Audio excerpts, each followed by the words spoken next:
Hello. मैं आपकी प्रमुख अलंकारों का विवेचन की क्लास लेकर फिर से हाजिर हूँ। जैसा कि बीए फाइनल ईयर में जो अलंकार है उसी का मैं थोड़ा थोड़ा विवेचन आपके यहाँ क्लास में करूँगी। देखो,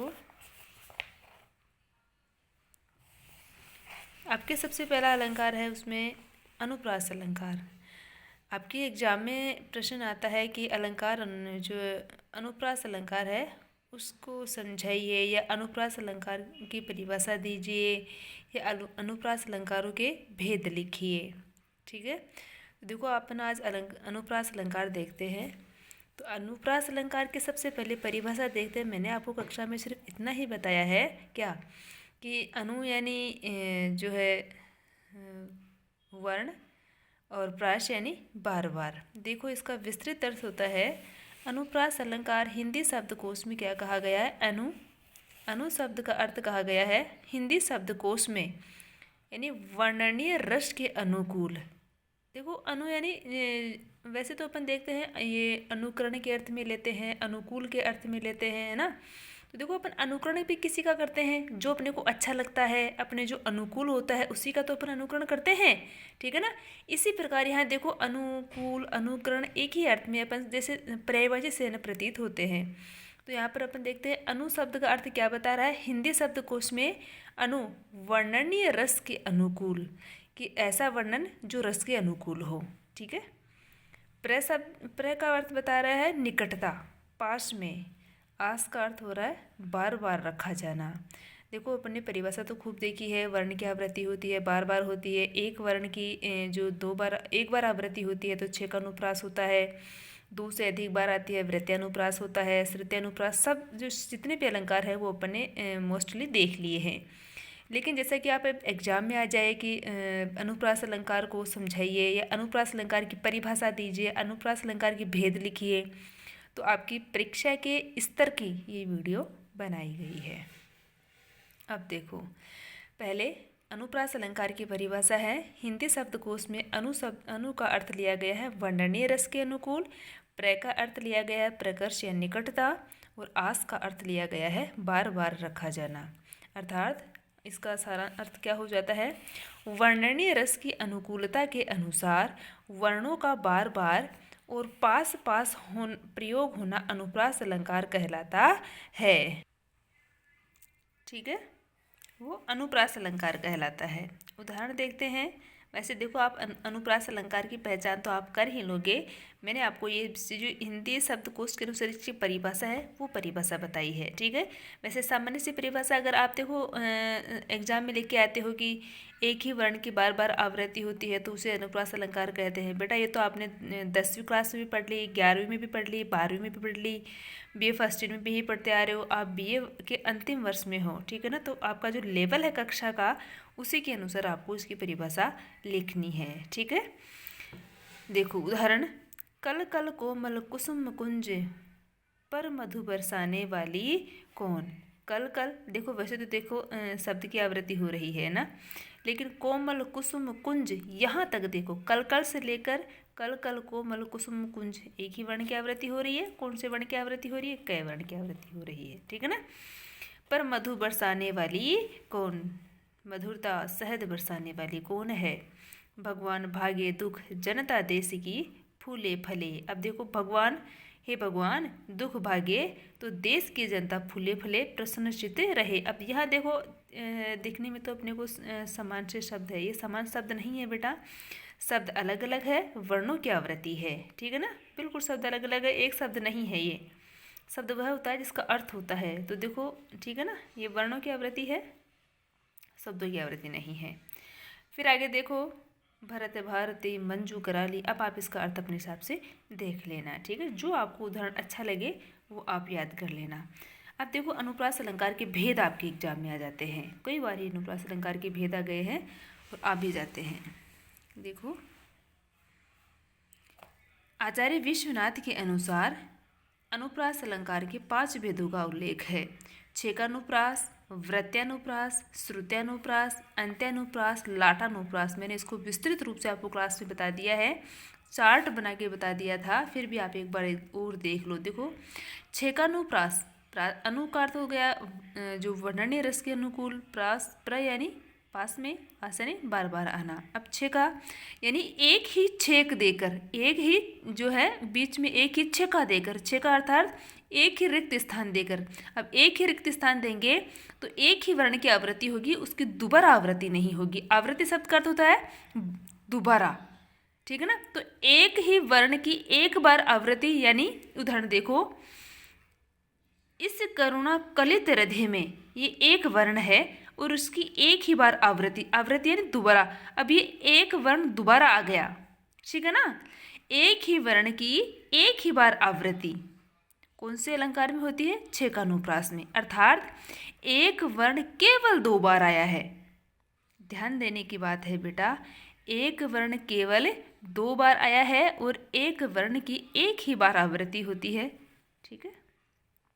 परिभाषा देख लो, जहाँ एक ही चरण में 2 या 2 से अधिक आवृत्ति कुछ अंतर पर हो, वहाँ छेकानुप्रास अलंकार होता है।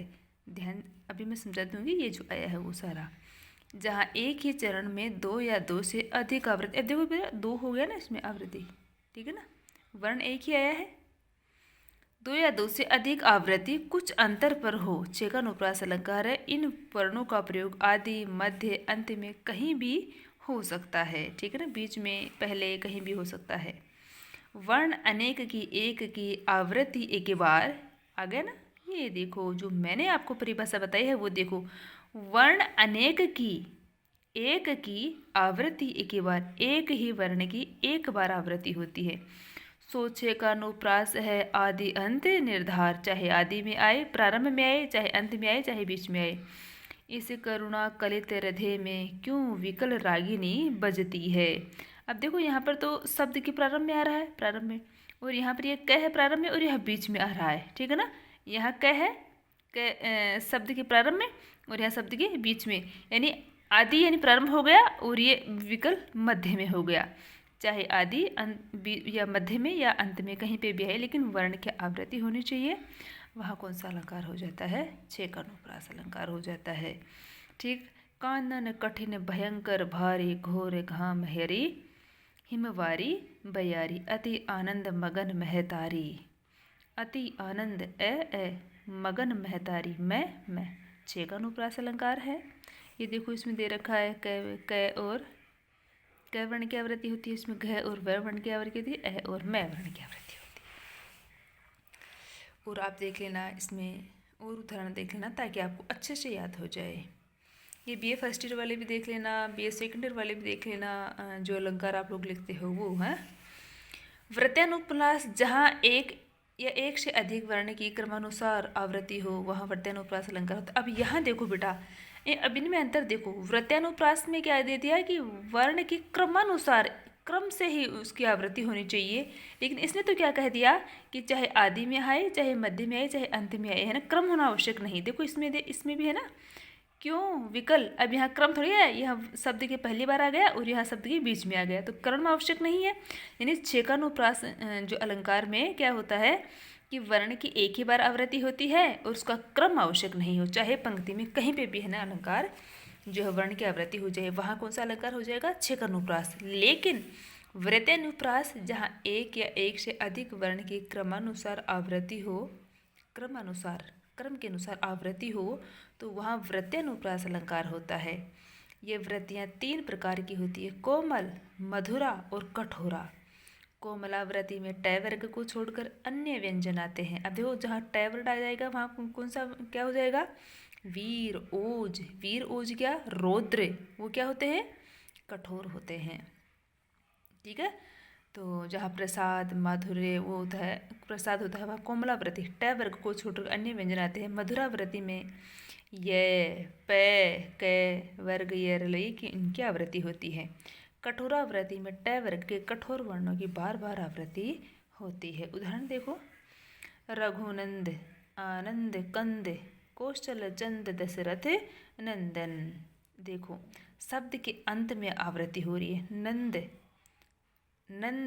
देखो शब्द के अंत में आवृत्ति हो रही है ना, शब्द का अंत है ये, है ना, ये पूरा शब्द है, एक शब्द है, इस शब्द के अंत में है ना नंद, नंद, नंद आधन है और द है ना, ये है नंद, है ना, और ये देगा ये है नंद।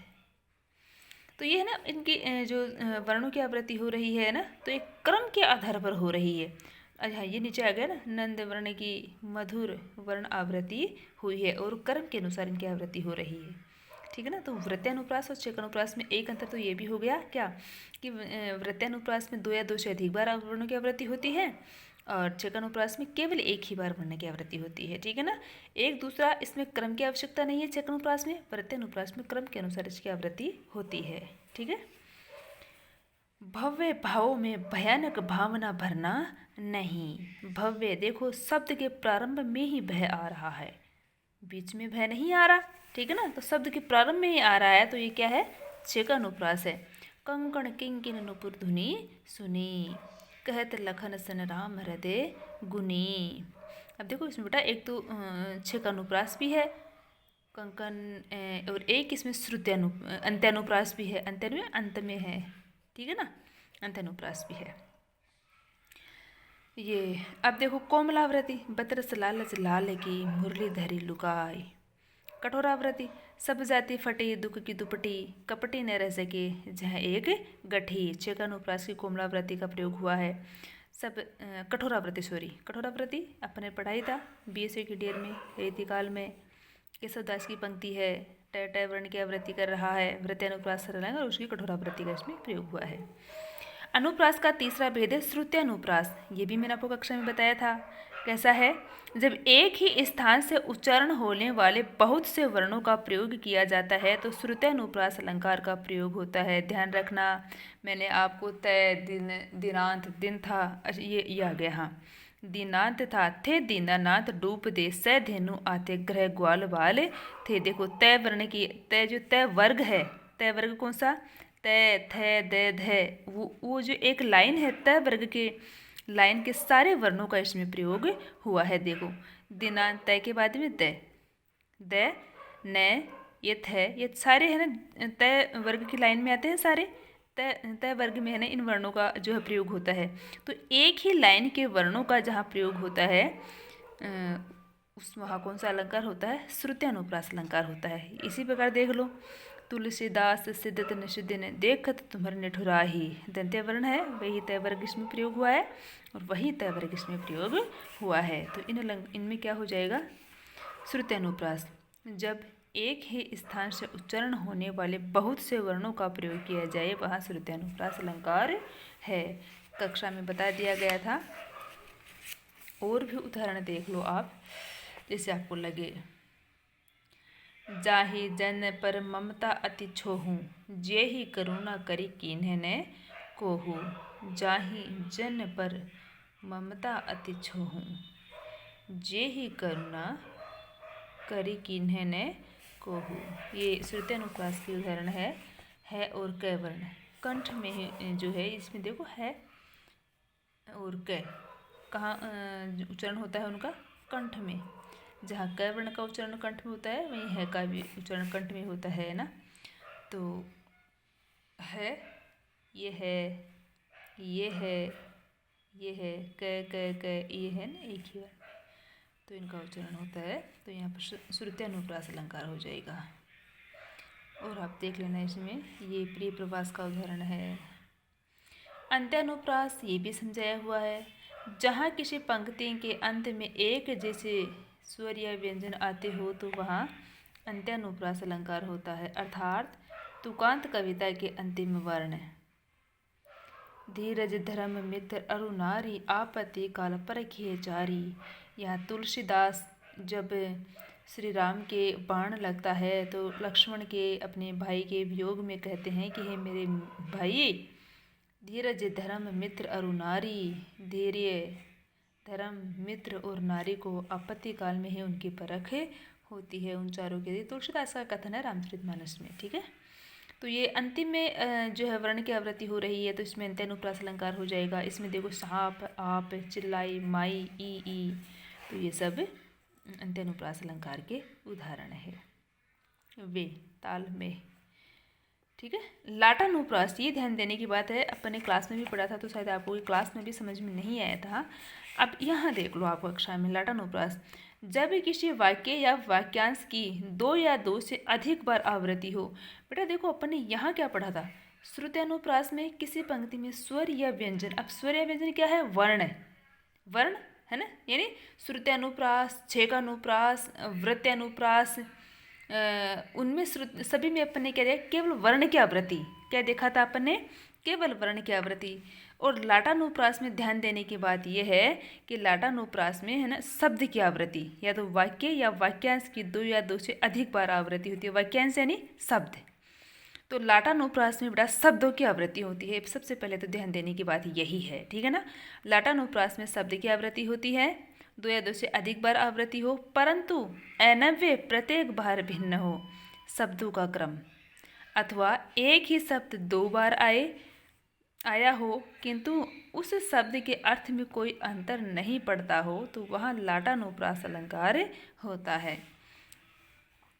देखो उदाहरण से और पीछे समझ में आ जाएगा। पराधीन जो जन नहीं सरग नरकता हेतु, पराधीन जो जन नहीं सरग नरकता हेतु। देखो पराधीन जो जन, जो व्यक्ति दूसरों के अधीन रहता है, ठीक है, जो व्यक्ति दूसरों के अधीन रहता है, न ही सरग नरकता हेतु, वह व्यक्ति ना स्वर्ग का सुख प्राप्त करता है, वह सीधा नरक में जाता है। अर्थात देखो वह अब संसार में रहते हुए भी वह नरक का जीवन जीता है। इसका अर्थ है पराधीन जो जन, जो व्यक्ति पराधीन रहकर अपना समय व्यतीत करता है, अपना जीवन जीता है, वह स्वर्ग में नहीं, जीवन जीते हुए भी नरक का जीवन जीता है, यानी जब पराधीन रहता है तब नरक का जीवन जीता है, ठीक है ना। पराधीन जो जन नहीं, जो व्यक्ति पराधीन नहीं है, सरग नरकता हेतु, सरग नरकता हेतु, नरक को भी वह स्वर्ग बना देता है, या नरक में रहते हुए भी वह स्वर्ग का आनंद प्राप्त करता है। बहुत अच्छी बात है। देखो वाक्यांश है, ठीक है ना, वाक्यांश की आवृत्ति हो रही है, ये देखो वाक्यांश की आवृत्ति हो रही है, लेकिन देखो शब्दों का क्रम नहीं बैठ रहा है इनमें। पराधीन जो जन, ये तो इसके लिए है जो व्यक्ति, इसका अर्थ आ रहा है जो व्यक्ति पराधीन है, ठीक है ना। अब ये भी अर्थ तो यहाँ तक तो ये भी आ रहा है कि जो व्यक्ति पराधीन है, लेकिन ये इसका क्रम, ये क्रम ये नहीं के साथ जुड़ रहा है और इसमें नहीं दूसरे के साथ जुड़ रहा है, ठीक है ना। तो इसका अर्थ निकल रहा है जो जन पराधीन नहीं है, और इसका अर्थ निकल रहा है जो जन पराधीन है, ठीक है। तो इसमें वाक्य और वाक्यांश की आवृत्ति होती है, और उसका क्रम जो है, क्रम के ऊपर ध्यान देने की बात होती है। बाकी शब्द समान ही होते हैं। देखो दोनों में शब्द समान है, इसका जो क्रम में थोड़ा सा अंतर है, ठीक है। वही मनुष्य है कि जो मनुष्य के लिए मरे, मनुष्य वही है, शब्द है देखो, कि जो मनुष्य के लिए मरे। अभी यहाँ मनुष्य है के साथ आया है, यह मनुष्य के साथ में आया है, दोनों का जो है अर्थ मनुष्य मानव ही होगा। अब ये तो है नहीं कि इसका अर्थ दूसरा हो जाएगा, इसका अर्थ दूसरा हो जाएगा, ठीक है ना, लेकिन शब्द अनव्य है, इनका अलग अलग है। आगे देखो, पूत सपूत तो क्यों धन संचय, पूत कपूत तो क्यों धन संचय, ये मैंने आपको कक्षा में बता दिया था। जब पुत्र अच्छा हो तो उसके लिए धन संचित क्यों किया जाए, जब पुत्र सही रास्ते पे चलता है तो उसको है ना दूसरों के धन की आवश्यकता ही नहीं होगी। पूत कपूत तो क्यों धन संचय, अरे अगर पुत्र कुलक्षणी है, पुत्र गलत रास्ते पे जाने वाला है, तो उसके लिए चाहे कितनी ही धन संपत्ति संचित कर लो, वह उसे उसी प्रकार नष्ट कर देगा जैसे कभी किसी ने कमाई ही ना हो, ठीक है। तो शब्द देखो समान है, केवल जो वर्ण की आवृत्ति है, तो शब्दों की आवृत्ति हो रही है, और उनका जो वाक्यांश की आवृत्ति हो रही है, और शब्दों का जो अर्थ है अनव्य है वो अलग अलग है। यहाँ पूत सपूत के साथ आया है और यहाँ पूत कपूत के साथ आया है, ठीक है। ये आप देख लेना। हे उत्तरा के धन रहो तुम उत्तरा के पास ही, उत्तरा के साथ है, उत्तरा पाश के साथ हैं। ये आपका अनुप्रास अलंकार हो गया। इस क्लास में इतना ही, बाकी और आगे बाद में देखते हैं। ठीक है, धन्यवाद।